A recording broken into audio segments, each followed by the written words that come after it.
The station covering all of the DMV. This is DC News Now. You don't need a gun. Straight ahead on DC News Now at 10, a community desperate for solutions and angered after another young life is lost to gun violence. Tonight, tributes pouring in for 14-year-old Antoine Manning. Plus, a probe into the D.C. Police Department means dozens of felony cases in the district could be dropped. Straight ahead, a look at whose charges would be dismissed and why. And could a controversial data center be coming to Prince William County? It's one of the largest land use cases in county history, and tonight we're getting closer to a final vote.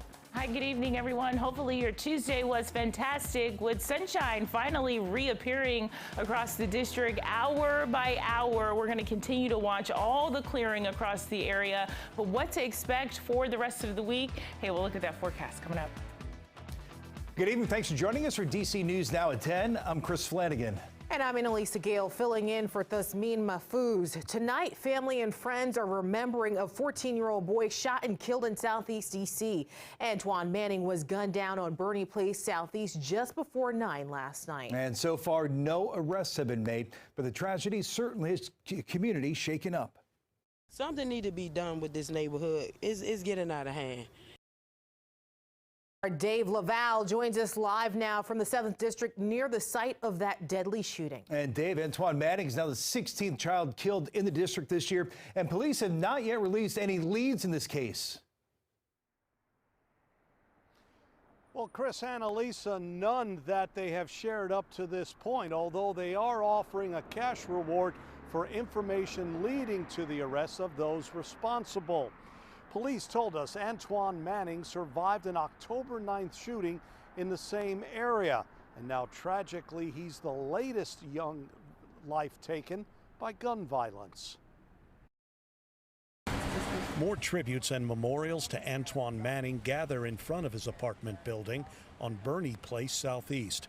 They honor the 14-year-old shot and killed Monday night. It's devastating that we are here tonight for another young person killed in the streets. D.C. Council member Trayon White knew Manning, known to friends as Twan and Duty most of his life. A student athlete, you know. His mom got several boys. She's on top of them all the time. He was in school every day. Joanna Hardy is the founder of the gun control group Guns Down Friday. I've been doing this for years, and it's just heartbreaking. It's heartbreaking to see these mothers crying, and it's just getting so younger. Manning is the 16th juvenile shot in October, according to White and Hardy, and the second one killed by gunfire. Kids, women was off limits. And so this right here is not just ungodly, but it's just inhumane that, you know, we including our kids into this war that's going on in our community. And we got to acknowledge there's a real war going on. Meanwhile, another family is grieving over the latest casualty.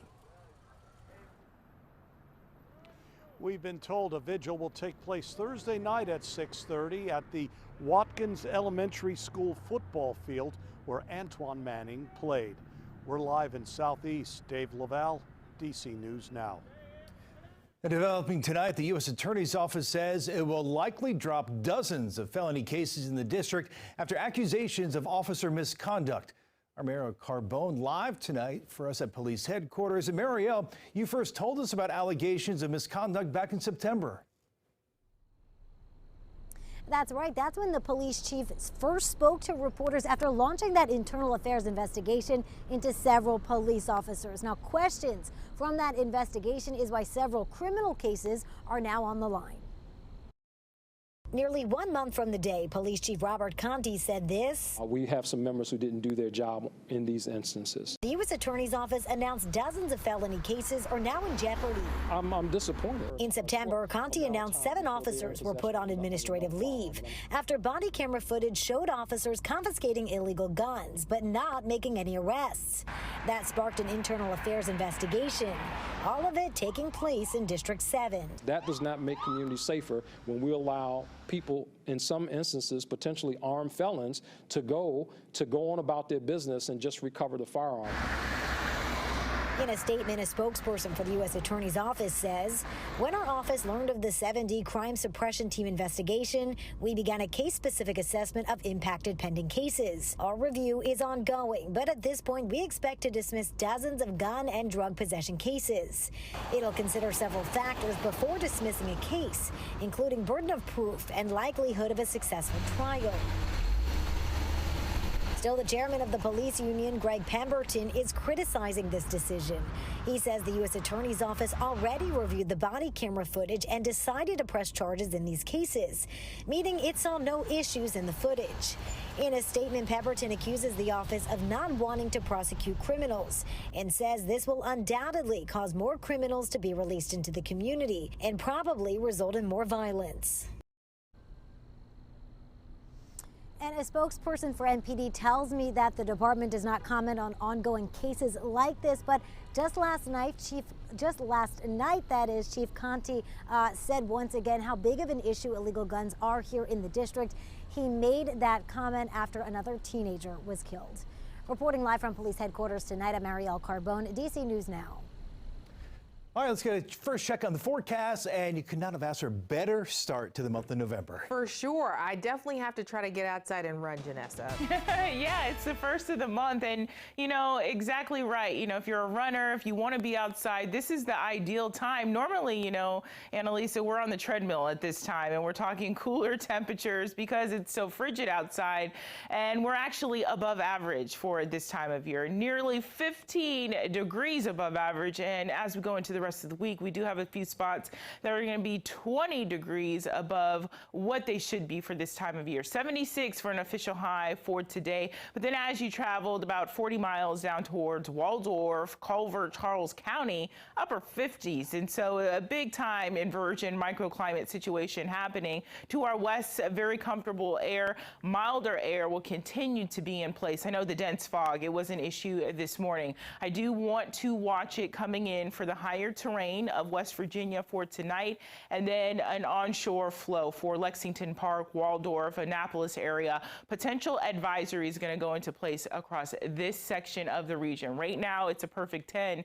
because the clouds have really cleared out, but I can slowly but surely start to see them creeping in. So even in Shenandoah Valley, we'll watch for potential dense fog tomorrow morning. Satellite composite radar, very uneventful across our area, and so we'll continue to really watch that. Now, as we go into the next few days, we're going to continue to watch daytime highs in the mid-70s in some locations. We'll talk about that coming up. All right, thanks, Janessa. Well, developing tonight, the D.C. Council voted to delay the COVID-19 vaccine mandate for D.C. students. We seem to be very much in step and following the science. A year later, where is the science? I just now checked the CDC website. It does not say schools should mandate the COVID vaccine. It does not say that. The science does not say the mandate is what they recommend.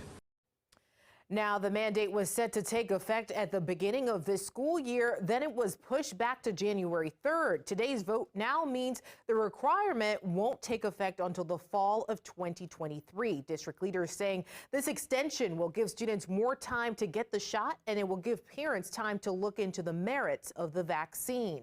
Well, turning now to Prince William County, where a heated meeting has literally pitted neighbors against each other.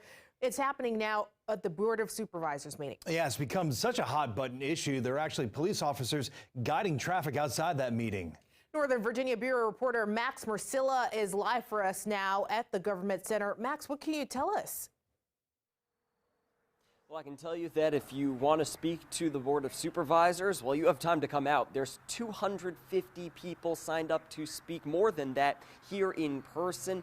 None of them have even started. Right now, the supervisors are discussing the proposal of the Prince William County Digital Gateway Plan, a controversial plan that has brought tons of people out, garnered a lot of interest. Before the supervisors meeting started, we talked with some people who are passionate about this issue.